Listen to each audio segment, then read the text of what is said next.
Sa isang lambak ng kinalingan ng isang palikulikong ilog, naninirahan ang isang pamilya ng kabuhayan ay lubos na kaugnay sa kagubatan. Araw-araw, sila ay pumapasok sa kahoyan. May mga balakol sa kamay upang putulin ang mga puno. Ang mga troso na ito na ipinagbibili sa mataong palengke ay nagbibigay ng kailang mga pangailangan na tinitiyak ang pagkain sa kanilang mesa at sa isang bubong sa kanilang mga ulo. Sa simula, ang kagubatan ay tila walang hanggan. Isang walang katapusang tapiserya ng berde. Ang bawat puno na kanilang pinuputol ay parang isang maliit, walang kabulang uka sa isang malawak, gumagapang ng ilang. Nakita lamang nila ang agarang pakinabang, ang malutong na tunog ng mga barya at kasiyasiyang kalabog ng kahoy. Ganit pa man, ang patuloy na walang humpay na pagsisikap na pamilya ay nagsimulang magbabawas sa karangyaan ng kagubatan. Ang dating makapal na kanopi ay lumipis na nagpakita ng mga bahagi ng langit. Bihirang nakikitang liwanag. Ang masiglang ekosistem na dating puno ng buhay ay lumago ng mas tahimik at natural na simponya nito ay kumupas. Ang kanilang ambisyon ay pinasiglang ang pang-ekonomiyang pangangailangan at kakulangan ng pag-isip ay kalaunan ay nagbago sa lunti ang kagubatan sa isang malupit at tigang na kalawakan. Kung saan dating nakatayo ang mataas na puno, mga tuod na lamang ang natitira tulad ng mga tahimik na saksi sa isang unti-unting hindi na maibalik sa pagbabago.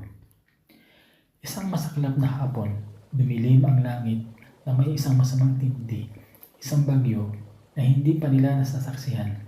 Ang nagsimulang bumuo, ang hangin ay umungal sa mga bagong bukas na espasyo.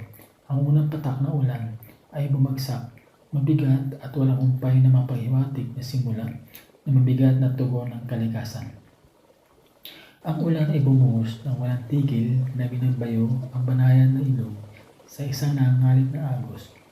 Kung wala ang malawak na sistema na ugat ng mga puno upang sumipsip at humawak ng tubig, ang lupa ay mabilis na basa at makayan ng dilubyo. Ang mga mababang lugar sa kabilang ng tahanan, pamilya ay mabilis na sumuko sa tumaas na tubig. Ang nagsimula bilang isang patak, naging isang mabilis na agos na gumagapang ng patas ng pataas hanggang sa kanilang minamahal na tahanan ay bubog sa isang tahimik na patutuo sa puwat ng bagyo na hindi mapilang pangyayang kalikasan. Naroon sila muna sa mas mataas na lugar, walang nagawa, habang kanilang tahanan ay nawala sila ay ng malabong ibabaw. Ang kamalayan ay sumikat sa kanila. Malinaw at masakit ang mismong kagubatan na kanilang inubos ay maaaring maging kanilang tagapagligtas. Ang mga ugat nito tulad ng isang malawak na hindi nakikita network asahan ay humahawak sa lupa at sumisisip sa lapis ng tubig na nagpapagaan ng epekto ng baha.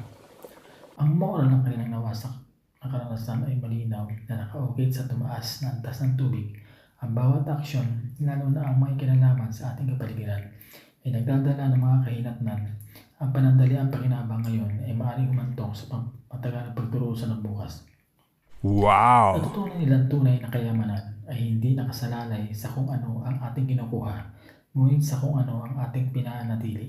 Dahil ang kapakanan ng planeta ay likas na kaugnayan sa ating sariling kaligtasan. Ito ay ang isang mahigpit na aral na itinuro sa ilog ng walang kabantayang kagubatan na walang puro.